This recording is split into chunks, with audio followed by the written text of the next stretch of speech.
সবাইকে স্বাগত জানাই সুমন গল্পকথক চ্যানেলের আরও একটি নতুন গল্পের আসরে।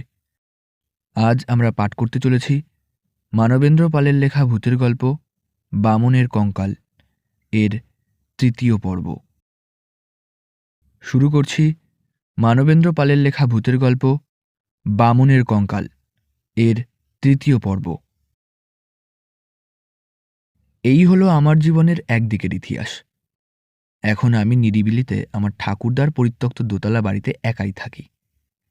জায়গাটা নির্জন, কিছু আদিবাসীদের ঘর, তারা চাষবাস করে। একটা ছোটোখাটো মুদির দোকান, ওরই একপাশে তরি তরকারি বিক্রি হয়। এরাই হলো আমার প্রতিবেশী।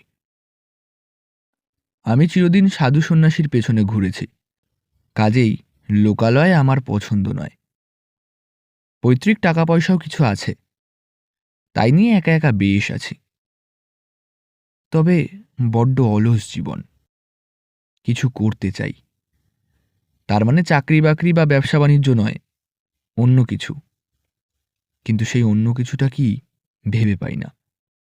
এমন সময় একদিন, বেলা তখন দুপুর, খেয়ে দিয়ে বিশ্রাম করছি, হঠাৎ দরজায় কড়া নাড়ার শব্দ। আমার এখানে বড় একটা কেউ আসে না, তাই কে এলো ভাবতে ভাবতে নিচে গিয়ে দরজা খুলে দিতেই দেখি একজন বিপুলকায় সন্ন্যাসী দাঁড়িয়ে। তার মাথায় জটা, গোফদারি, দু চোখের প্রখর দৃষ্টি। আমায় দেখে গোফের ফাঁকে একটু হাসল, গমগমে গলায় বলল, আমায় চিনতে পারছো? চিনতে একটু সময় লেগেছিল, তারপরই চিনতে পেরেছিলাম। তুমি জলেশ্বর না? যাক, চিনতে পেরেছ তাহলে। আমি ওকে সাদরে উপরে নিয়ে এসে বসালাম। আমি যখন সাধু সন্ন্যাসীদের সঙ্গে নানা জায়গায় ঘুরে বেড়াচ্ছি, তখন সেই দলে জলেশ্বরও ছিল। বাঙালি সাধু, তাই আমাদের ভাব হয়ে গেল। ও বেশ চালাক চতুর আর করিতকর্মা ছিল, তবে বড্ড বদমেজাজি। একদিন অন্য এক সাধুর সঙ্গে তর্কাতর্কির সময়ে জলেশ্বর তাকে এমন চড় মেরেছিল যে সাধুটি মরেই গেল। ওর এই হিংস্র প্রকৃতি দেখে আমি ভয় পেয়েছিলাম। অন্য সন্ন্যাসীরা তাকে দল থেকে তাড়িয়ে দিয়েছিল। তার জন্যে ওর এতটুকু দুঃখ কষ্ট হয়নি। আমার সম্বন্ধে ওর খুব কৌতূহল ছিল, খুঁটিয়ে খুঁটিয়ে আমার বাড়ির খবর নিত। আমার যে বেশ কিছু টাকা পয়সা আছে এসব জেনেও জিজ্ঞেস করত, তবে কেন সংসার না করে সন্ন্যাসী হয়েছি। তারপর ও যখন শুনল সন্ন্যাসীদের সঙ্গে সঙ্গে ঘোরার আমার একমাত্র উদ্দেশ্য হল সব সাধনা করে সিদ্ধিলাভ করা, তখন ও একই ইচ্ছের কথা বলেছিল। তবে এও বলেছিল, সব সাধনা এসব সন্ন্যাসীদের কম্য নয়। যদি শিখতে চাও তো চলো, অন্য কোথাও যাই। তারপর ও তো দল থেকে সরে গেল। তার পরের কথা আর জানি না। জানলাম এতকাল পর। সব সাধনার চেষ্টা এখনও চালিয়ে যাচ্ছে, কিন্তু তেমন সুযোগ হচ্ছে না। তারপর ও জিজ্ঞেস করল, আমি কি করছি? বললাম, কিছু না। ও বলল, কিছুই যদি না করো তাহলে নির্বান্ধব জায়গায় একা পড়ে আছো কেন?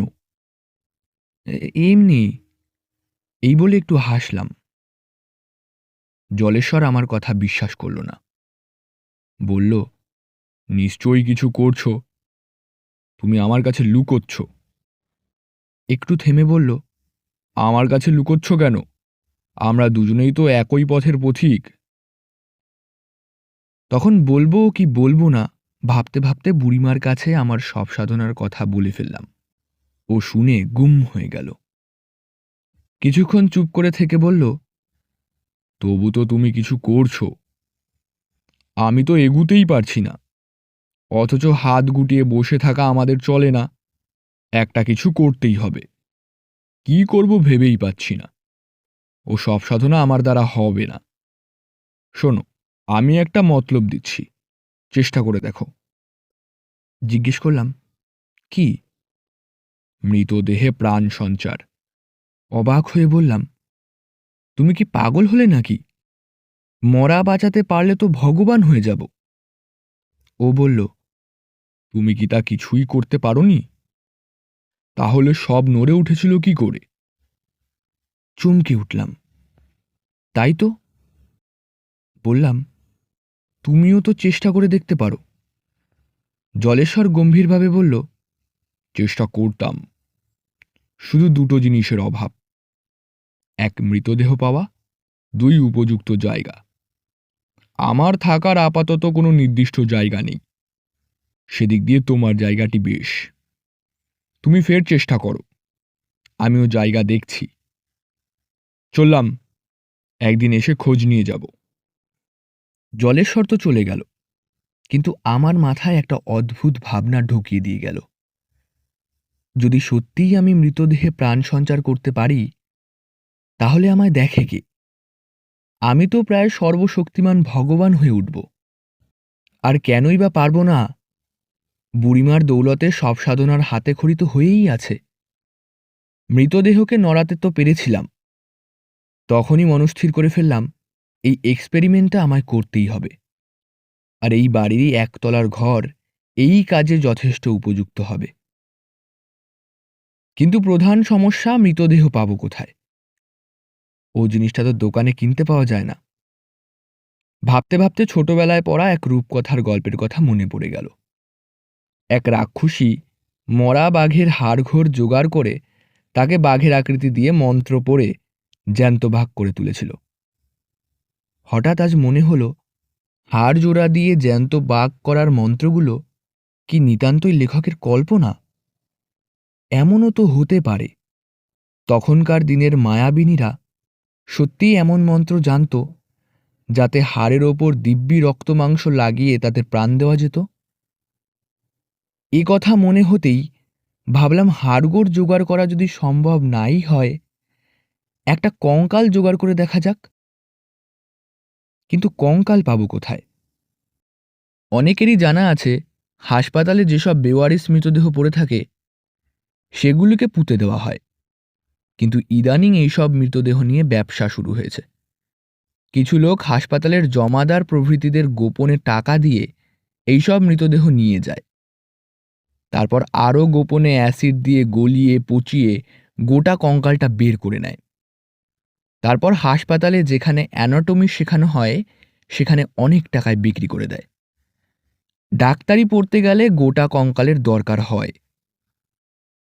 এইবার আমি ওই রকম কঙ্কাল ব্যবসায়ীর সন্ধানে বেরিয়ে পড়লাম।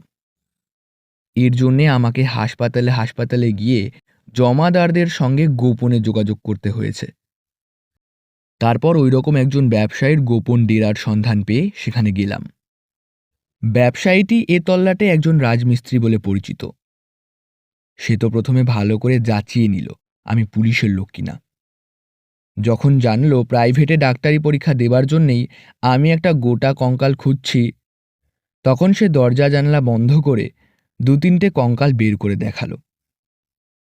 কিন্তু সব কটাতেই খুঁত আছে। হয়তো খুলিটা একটু ফাটা, কিংবা একটা আঙুল ভাঙা।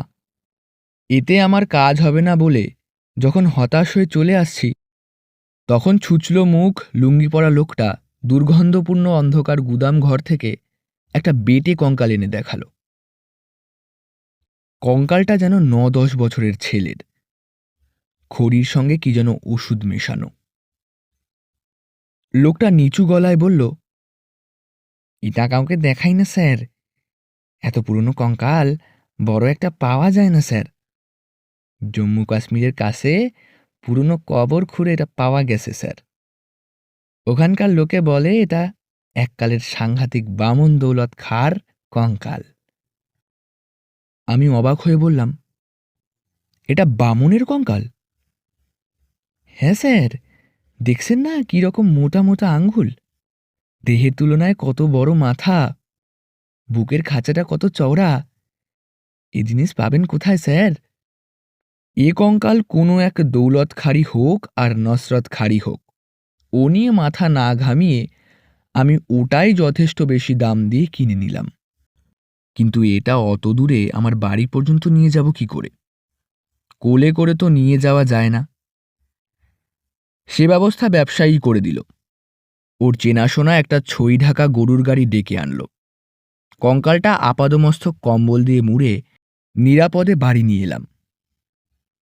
আমার বাড়ির নিচের তলার একটা ঘর বেশ অন্ধকার।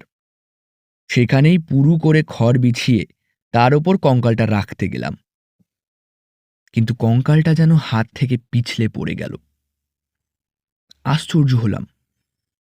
পড়ে যাবার তো কথা নয়, আমি তো দুহাত দিয়ে ধরেছিলাম, আর পড়বি তো পর উপর হয়ে। আমি হাঁটু গেড়ে বসে দুহাতে করে কম্বলটা চিৎ করে দিলাম। চিৎ করে দিতেই মনে হলো কঙ্কালটার চোখের গর্ত দুটো যেন কেমন, গর্তের ভিতরে কি যেন চিকচিক করছে। ভাবলাম বুঝি চোখের কোটরে এক ঝাঁক জোনাকি বাসা বেঁধেছে। একটা কাঠি দিয়ে খোঁচালাম,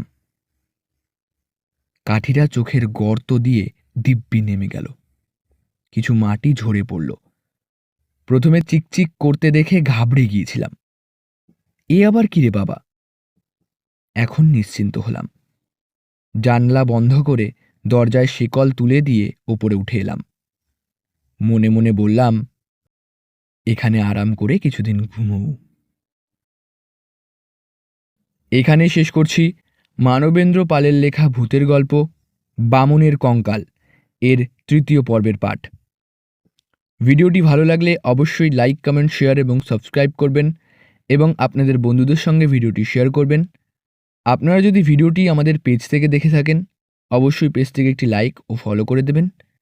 সবাই ভালো থাকবেন, সুস্থ থাকবেন। ধন্যবাদ সবাইকে।